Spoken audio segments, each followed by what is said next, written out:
Sang ayah arsitek ini sangat kejam. Dia terkunci putrinya dalam dinding yang tertutup. Gadis ini dengan susah paham mulai berteriak. Tapi dia berteriak sampai tenggorokannya terkoyak dan tidak ada jawaban dari ayahnya. Sebentar lagi beton mulai dituangkan ke dalam dinding. Gadis ini dengan putus asa berteriak tapi tidak berguna. Dengan cepat dia ditelan oleh beton. Bahkan ketika dia meninggal, dia bahkan tidak memikirkannya. Ini adalah rencana ayahnya yang telah ditentukan. 15 tahun kemudian, seorang gadis pergi rumah kuno yang aneh ini. Dia adalah seorang arsitek yang mengkhususkan diri dalam studi rumah-rumah kuno bernama Mari. Kali ini dia datang untuk mengukur tekstur rumah kuno ini. Kemudian dia dipilih cara yang sesuai untuk menghancurkan rumah ini. Tapi baru masuk, dia sudah menemukan sebuah ikon yang aneh. Mari angkat tangannya untuk menyentuh. Saat ini seorang wanita keluar. Dia adalah seorang manajer rumah ini. Manajer juga memiliki seorang putra bernama Jimmy. Untuk mudah pekerjaan, Mari memutuskan untuk tinggal di sini sementara. Jimmy membawa Mari ke kamar tidur. Sebelum pergi Jimmy mengatakan dengannya, tidak pernah pergi ke lantai ke-8 dan teras. Pada malam, Mari dengan santai berendam tubuhnya di bak mandi. Tiba-tiba sebuah suara yang aneh sedang memanggilnya. Dia segera bangun. Letakkan telinganya dengan hati-hati untuk mendengarkan tetapi suara telah menghilang. Setelah selesai mandi, Mari kembali kamar. Menemukan lemari samping tempat tidur memiliki gambar gadis kecil. Tapi gadis kecil ini adalah orang yang 15 tahun yang lalu ditelan oleh beton. Mari tidak tahu tentang hal ini. Kebesokan hari Mari menyadari bahwa struktur rumah ini memang bermasalah. Dimensi dinding yang diukur sebenarnya jauh dari gambar desain. Jadi rumah ini sangat aneh. Untuk klarifikasi, Mari pergi ke lantai ke-8. Di dalamnya dia menemukan sebuah buku. Di dalamnya ada potongan model majalah seksi. Tapi halaman berakhir buku ini ditulis dengan cinta dan kekaguman untuk Mari. Pemilik buku ini adalah Jimmy. Kali tes ini tidak memiliki petunjuk yang berguna sama sekali. Karena untuk mencari tahu lebih banyak tentang rumah, Mari ke kota. Melalui komputer, dia menemukan bahwa bangunan ini tidak sederhana. Ternyata rumah ini sudah terjadi 16 kasus pembunuhan. Itu termasuk arsitek. Dokumentasi menunjukkan bahwa arsitek sudah mati.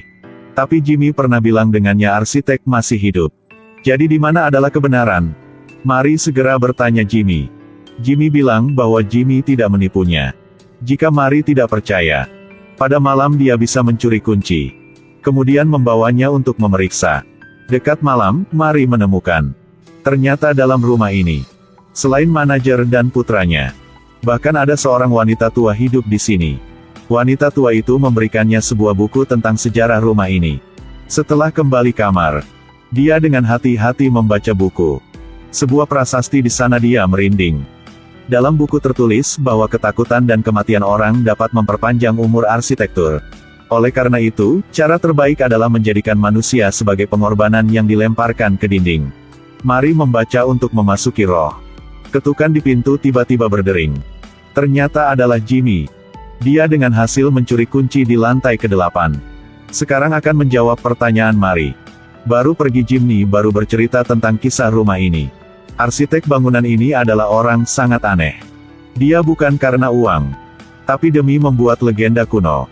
Saat bangunan rumah ini dibangun, pemilik apartemen di sini terus-menerus hilang. Sampai hilangnya seorang gadis kecil menjadi perhatian polisi. Gadis kecil ini adalah putri arsitek. Polisi menemukan di seluruh rumah ini. Akhirnya dalam dinding kamar gadis kecil ini menemukan mayatnya. Pada saat bersamaan, di kamar-kamar yang lain polisi menemukan 15 mayat. Mayat-mayat ini semuanya menemukan di kamar arsitek. Kemudian lantai ke-8 menjadi daerah terlarang. Arsitek menghilang. Semua hal yang terjadi bangunan ini menjadi teka-teki. Untuk memperjelas rahasia bangunan, Jimmy membawa Mari ke lantai ke-8. Mereka membuka pintu besar lantai ke-8 yang aneh. Dalamnya sangat gelap. Jimmy mengatakan dengannya, disinilah gadis kecil itu dikubur hidup-hidup. Terdengar bahwa seluruh wajahnya ditutupi dengan beton. Tapi ayah Jimmy juga salah satunya dalam 16 mayat ini. Ibunya baru hamilnya. Ayahnya sudah terbunuh. Sejak itu, dia dan ibunya selalu hidup dalam bangunan ini. Saat ini si anjing Jimmy tiba-tiba menggonggong. Mari mendengar suara dan pergi ke depan. Di dinding ditemukan potret arsitek. Pada saat ini, Jimmy tiba-tiba mengucapkan kalimat aneh. Mungkin dia sedang bersembunyi di belakang dinding. Selanjutnya Jimmy ingin pergi. Mary mengejarnya. Tiba-tiba di belakang ada bayangan hitam muncul. Jimmy mengambil kesempatan ini dan pergi. Mary dengan takut memegang senter dan perlahan ke depan. Pada saat kritis, senter rusak. Dalam kegelapan seorang gadis kecil memanggil nama Mary. Kemudian menyanyi lagu yang horor.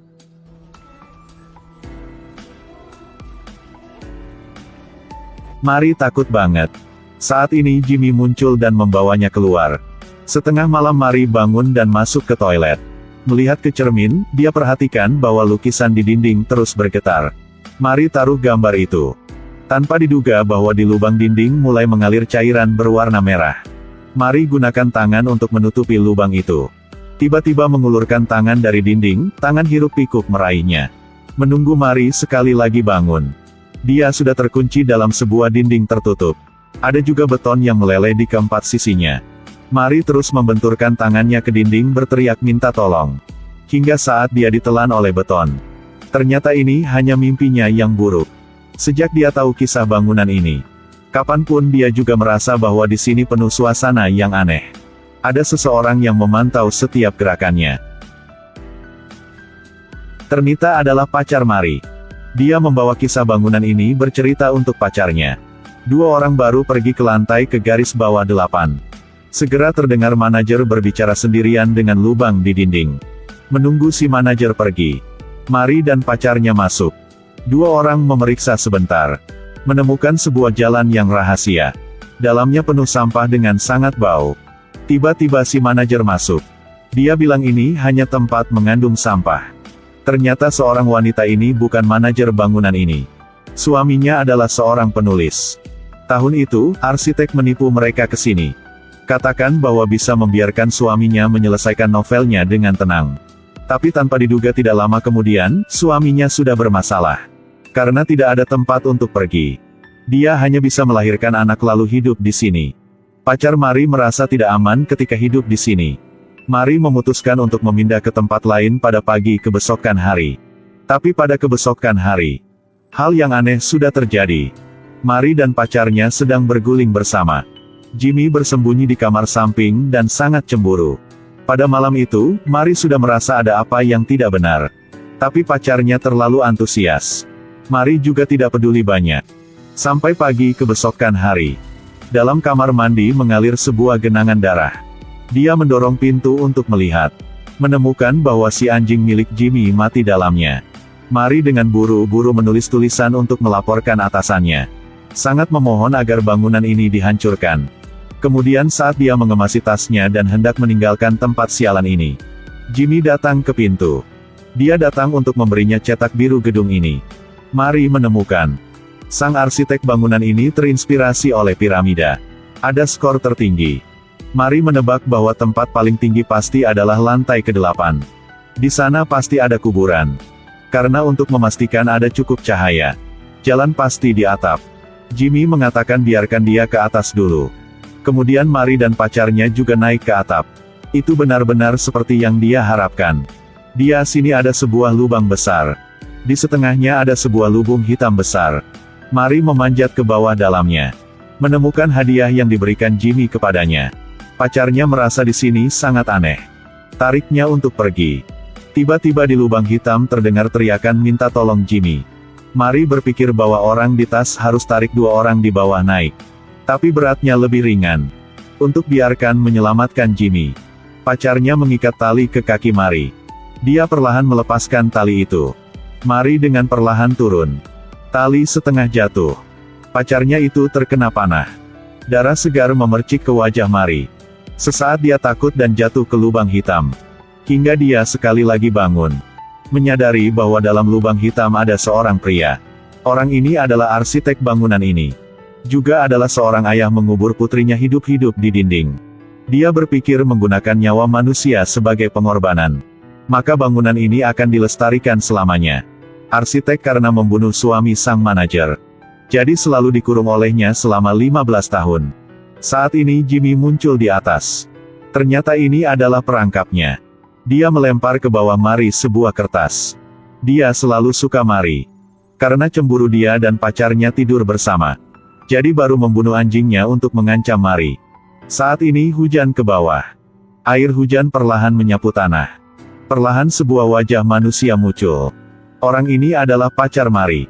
Melihat pacarnya sudah menjadi mayat, Mari dengan sakit menangis. Saat ini, sang arsitek memukul pingsan Mari dengan satu pukulan. Di luar tim pembongkaran telah tiba. Mari juga bangun. Menyadari bahwa arsitek sedang menggali lubang. Mari tahu bahwa dia ingin mengubur Mari. Mengambil waktu arsitek tidak perhatian. Mari berjuang bebas dari tali. Ambil batang besi dan bersiap untuk menusuknya. Juga pada saat bersamaan tim pembongkaran juga bersiap selesai semuanya. Arsitek tahu karyanya akan dihancurkan. Dia menyuruh Mari membunuhnya. Dia ingin tidur selama 1000 tahun di gedung ini. Mari dengan pelan-pelan tidak bertindak. Tapi dia seperti Master Genjo, menggerutu tanpa henti. Mari marah dan ditikam sampai akhir hidupnya. Arsitek jatuh pada lubang yang dia baru menggali. Beton mulai mengalir masuk. Dia akan selamanya tenggelam dalam pekerjaan. Orang-orang di rumah dievakuasi. 3 menit kemudian akan memicu detonator. Bahkan akhirnya Jimmy tidak tahan dengan hati nuraninya yang tersiksa. Mengabaikan protes ibunya, menyerbu ke dalam gedung. Tim pembongkaran juga berhenti rencana. Jimmy naik ke atap bangunan. Melihat Mari jatuh ke bawah, Jimmy juga melompat ikut. Dia ingin pergi bersama Mari. Untunglah Jimmy dan Mari semuanya sudah menyelamatkan hidup. Bangunan yang penuh dosa ini, akhirnya seperti harapan arsitek, dilestarikan lagi. Menjadi sejarah.